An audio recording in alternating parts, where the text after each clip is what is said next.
Well, hi, everybody. Thanks for joining us on Logistics Executive TV. Today, we are talking logistics, supply chain, and a book about leadership in those spaces.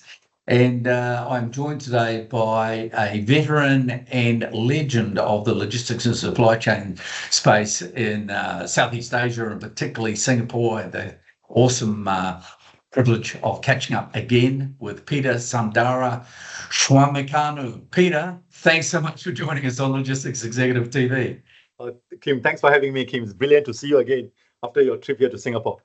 Yeah, good. And so, Peter, you are a bit of a legend in the industry there. Not only are you a member of the supplier of the Shippers Council in Singapore, you're a regular speaker, presenter. You're a big feature recently when we were there for a week with you folks over at the Logism Symposium. Yeah. And also the CMAT Expo, which was roaringly successful. And I don't know, what do you think? It was bigger and better than last year, wasn't it? Exactly. It was amazing, right? Now, I love all the speakers. I love the topics. I love the interaction. It was full of vibe. I really enjoyed every single session I went through.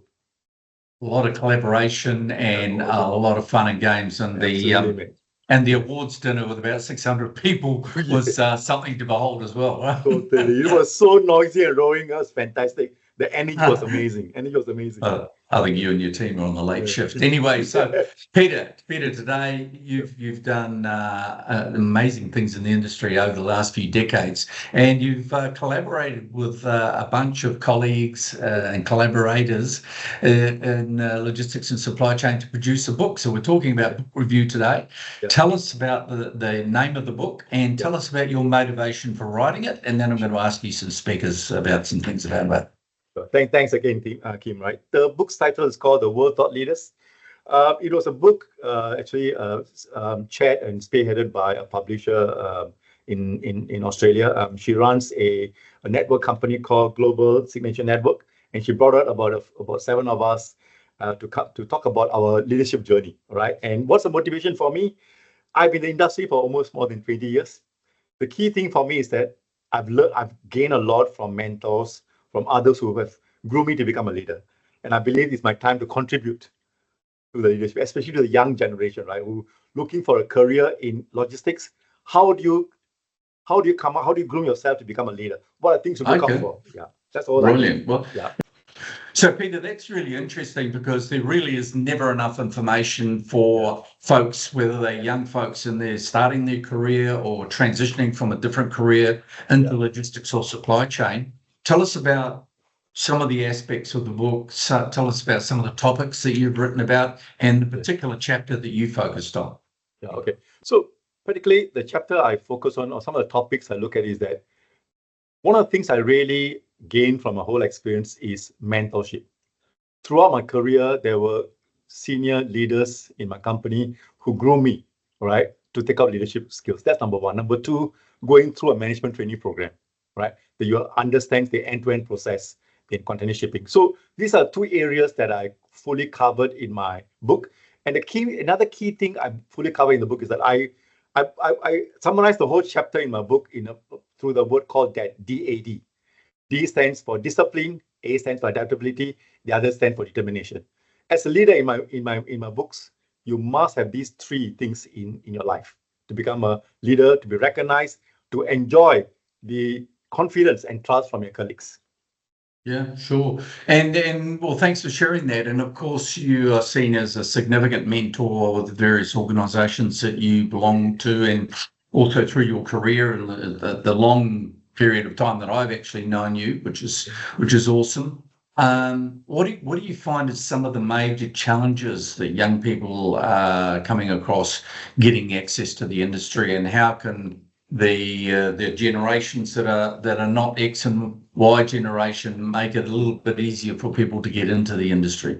Yeah, okay. One of the first things I've noticed in our industry is that our industry is not sexy enough for the younger generation. The younger generation are looking for tech-enabled startup companies, a good work-life balance kind of environment where they also want to work from home most of the time, right? But in our industry, Kim, you know that it's all about networking. It's all about people connection, right?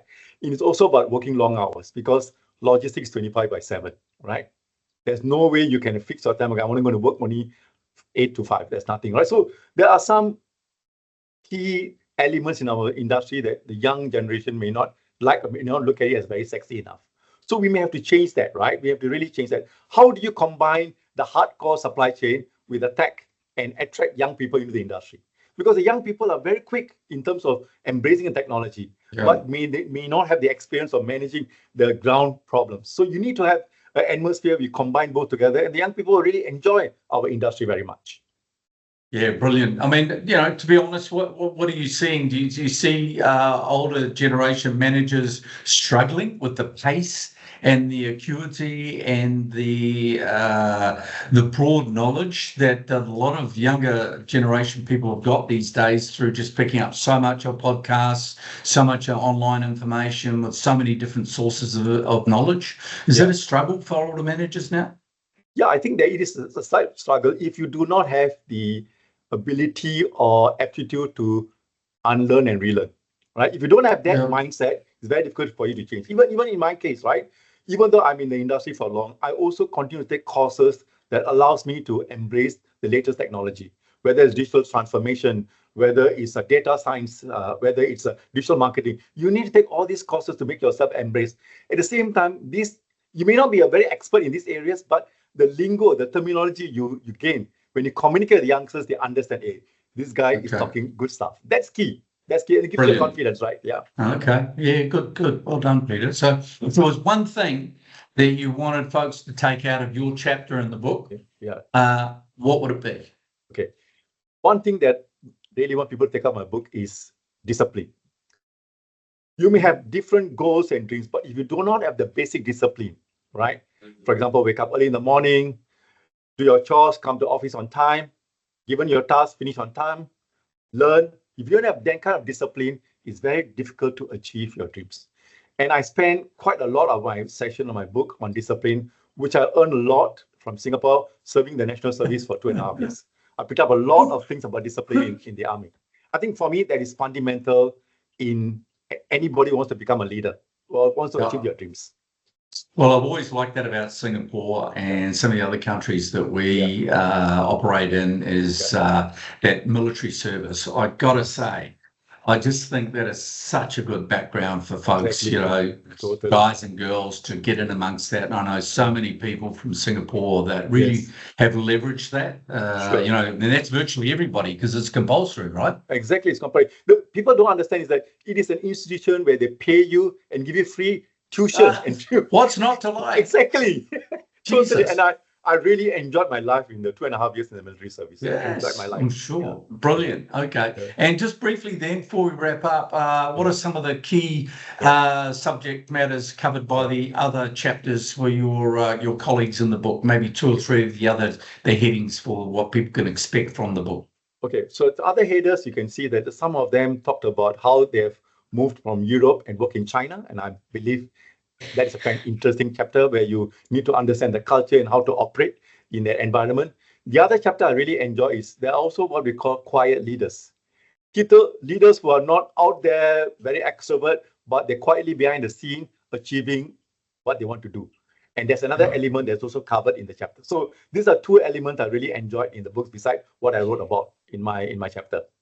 Yeah, brilliant. I mean, you probably saw me smiling a couple of minutes ago when you were mentioning about discipline. I mean, as you know, we do a lot of executive coaching, have done for the last 20 years, fair bit in Singapore in the last 15 years, actually. Yeah. And some of the younger folks that I'm coaching, I've got to say, discipline is front and center. And one of the things that I find that I'm really having to focus on because there's so many options, there's so many distractions and so many different maladies conditions that are being identified now that I'm sure were around when you and I were young boys, but now are being identified that people are leaning on to say, well, I can't do this because I've been afflicted by that or whatever. It's a big issue. It takes a lot of empathy, but it also takes a lot of discipline and direction.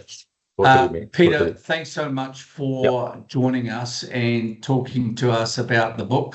What is the book's name again? It's the World Thought Leaders book. Yeah.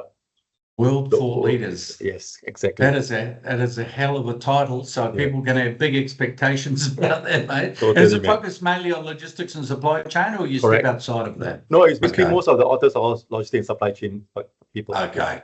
Brilliant. So people have been able to see, obviously, the book and the images and some information about it while we've been talking here. Correct. Peter Sundara Swamickannu, Yes. absolute pleasure to have you on board. You're a C-suite engagement specialist. You're a supply chain and logistics executive from way back, and more powerful than ever now. You're into people management, you're a change driver, you're into digitization and technology, and you are an author. So I really appreciate you joining us. Thank you very much. Thank you very much, Kim. Thanks for the opportunity. Cheers, Peter. And thank you, everybody, for joining us on Logistics Executive TV.